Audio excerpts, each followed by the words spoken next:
I joined a parkour class at the age of 8. My sister and I were the only girls in our class. I remember feeling out of place.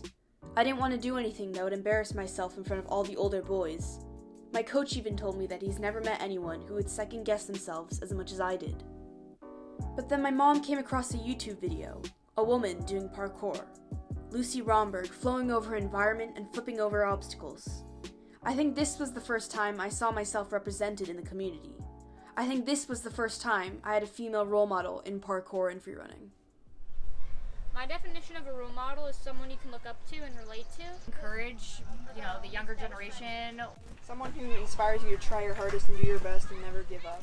I wondered if my experience with parkour and freerunning would have been different if I had seen Lucy's video earlier, or have had a female role model that I knew and looked up to. So I wanted to investigate this. Why were female role models more important in fringe action sports such as parkour and freerunning? Okay. Yeah. You play soccer. So you used to do cheer. You do gymnastics, right? Yeah. Who would you say are your 5 top female role models? Top 5 female role models. Probably Abby Wambach, Maddie Corsello, definitely Gabby Douglas, Alex Morgan. Julie Ertz, Ryan Cummings, Hope Solo, Kennedy Thames, Sean Johnson, Carly Lloyd. Kenley Pope. and Nastasia Lukin. So do you do parkour? Yes. Do you think you can name 5 top female athletes who you would consider role models? Sydney Olsen and Lynn John. Do you think you can name 5 female athletes who do parkour who you consider role models? I would say not 5, but Sydney Olsen and Renee Damble. I knew from personal experience and word of mouth that not many girls participated in jams and events, but I wanted to see this data in numbers.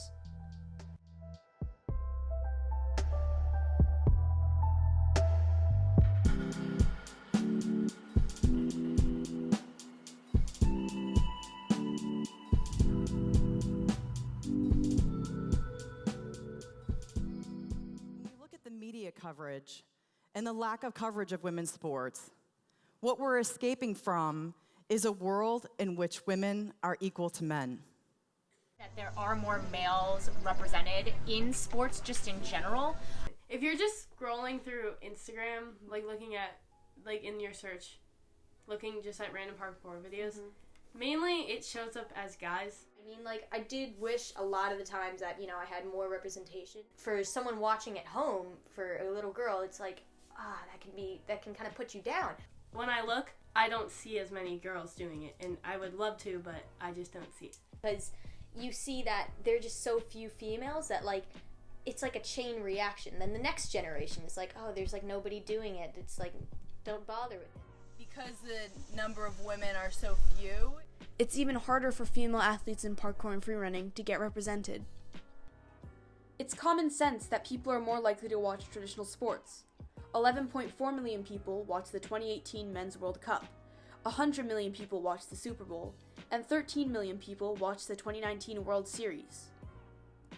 Even though fringe action sports are becoming more popular, they still aren't viewed as much as traditional sports. 2.3 million people viewed the X Games in 2018, and 250,000 people watched the Red Bull Art of Motion, a competition for freerunning and parkour athletes. Since traditional sports have been around for longer, they've been able to create and develop female leagues like women's basketball, women's soccer, and women's softball. But parkour and freerunning are still new and unknown.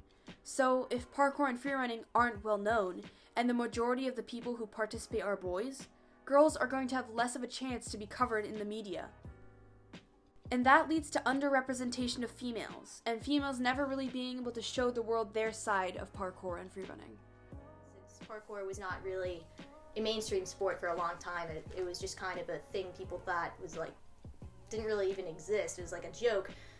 Nobody really took it seriously, and therefore girls were not even considered, because parkour sadly wasn't considered as a thing for a long time. But representation in media is starting to change. And I know a lot of big brands are doing Tracy Say Tuesdays, or more things to incorporate the female aspect of parkour. More people on teams. Like, I'm seeing so many girls on teams now. You got Hazal is just the first female Red Bull athlete, I believe, now. So that is huge. That just happened very recently. Steffi joined Breach really recently. I was like, wow, like, overnight, it seems like so many females are getting so much more representation in big teams. So now that we have a girl, like, showing what we can do, it's going to inspire the youth. And then that number of, like, let's say 85% boys and then, like, 15% girls, that can tip. And that can truly become 50-50 in the community. Boys and girls are raised differently, since early on. Society has established certain activities to boys and others to girls. The way they are raised can be reflected through which activities boys are more likely to pursue. Through raising children differently, society creates an easier transition for boys to get into parkour, giving them an opportunity to channel their strong, fast, and aggressive side, traits that may not have been seen as important when being raised as a girl. Now, for as long as I can remember, I've been told the kind of man that I should grow up to be. As a boy, all I wanted was to be accepted and liked by the other boys.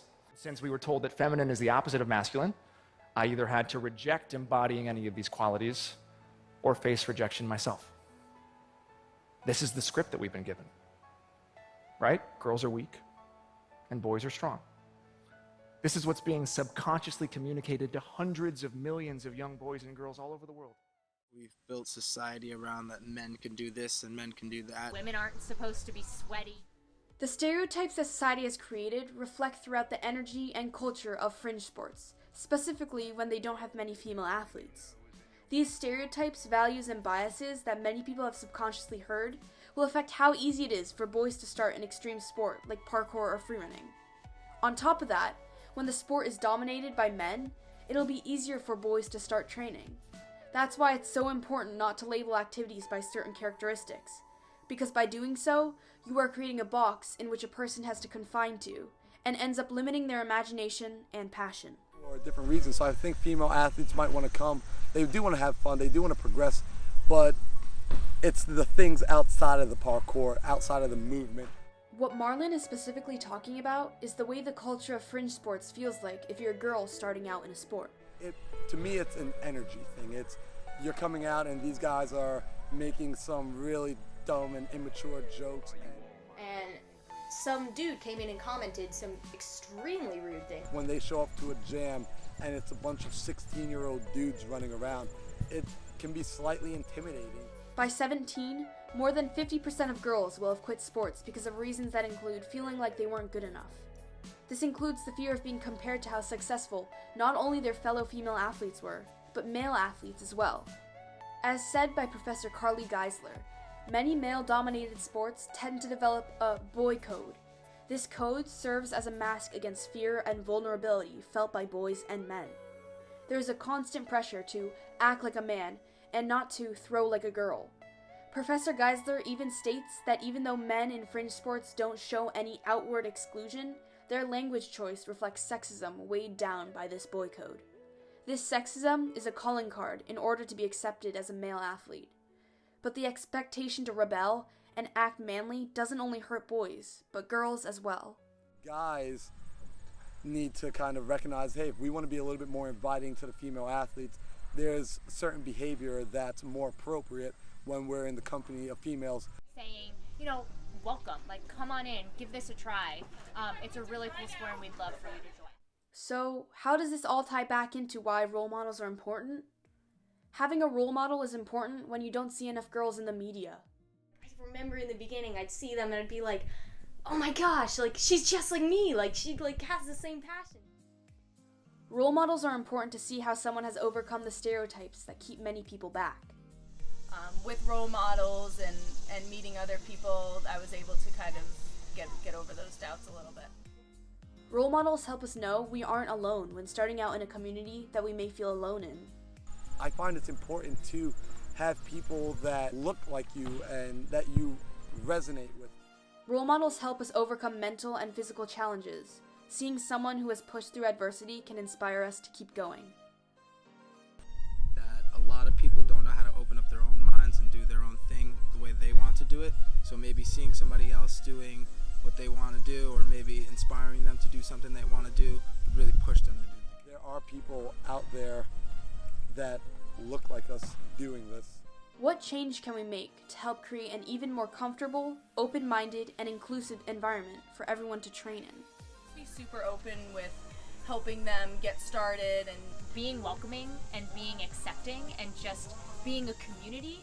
talking with new athletes or other athletes or girls that are interested. The biggest things in getting girls to do different sports is having other girls talking about it. Like, that's huge. Like, having your friends being like, oh yeah, like, you should try it, it's really fun. And like, oh yeah, I've been doing it for a while and it's like, it's really awesome, you should give it a shot.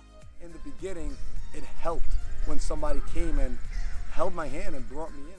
Having the guys be willing to tone down the training, not just because it's a girl, but because it's a beginner.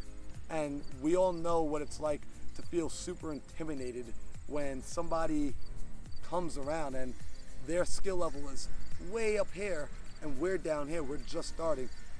You know, any jams or any kind of social events where we bring anybody together. Because like there's really not that much girls like fringe sports events. Like that would be sick if there was more. We just try to push for getting more females into it. To train amongst other girls, and it really helps them feel a little bit more comfortable with the entry. I also think it's important for people who are kind of in charge of other medias to make sure they're also showing females as much as they do males, because we're all really doing the same thing. It's so much more empowering to see someone like you welcome you into the sport. The more women that are doing these things that are outside of the box for women, the more that people will see that and the more that the encouragement goes on and on. It's kind of like a ripple effect. We just need to see that, you know, we've done that step, now it's time to get to the next step. And pave the way, because the more of you that start doing it, the more acceptable it's going to be for that little girl who is scared to want to come in and try the sport and know that there's a future for her, that there's a community for her, that she won't be alone. This community, filled with talented, hardworking, and passionate people, will continue to grow. There are people in the sport that do what you do and that will support you no matter what. You just have to find the right people. As athletes of this community, we must work together to create a space where everyone feels welcomed with open arms. Encourage the growth of, you know, sports in general, encourage the growth of girls to try something new. It's not about blaming each other, but collaborating to make this community even better. Showing them that, you know, it's not a guy or girl thing, it's a human thing. It's important to step back and empathize with people, and to look at things with a new perspective. You know, we're definitely never going to move forward if somebody doesn't step outside of the box and somebody doesn't push themselves. And change comes with really being uncomfortable and making that change and improving from whatever that discomfort is. And sticking to the core idea of parkour and freerunning, that improvement is always possible. So don't back down. If this is something that you want, push for it, make it happen. Get out there, give it a try. You might surprise yourself. You know, change is scary, but it always leads to something good. Because if one person could do it, if one human can do it, all humans can do it.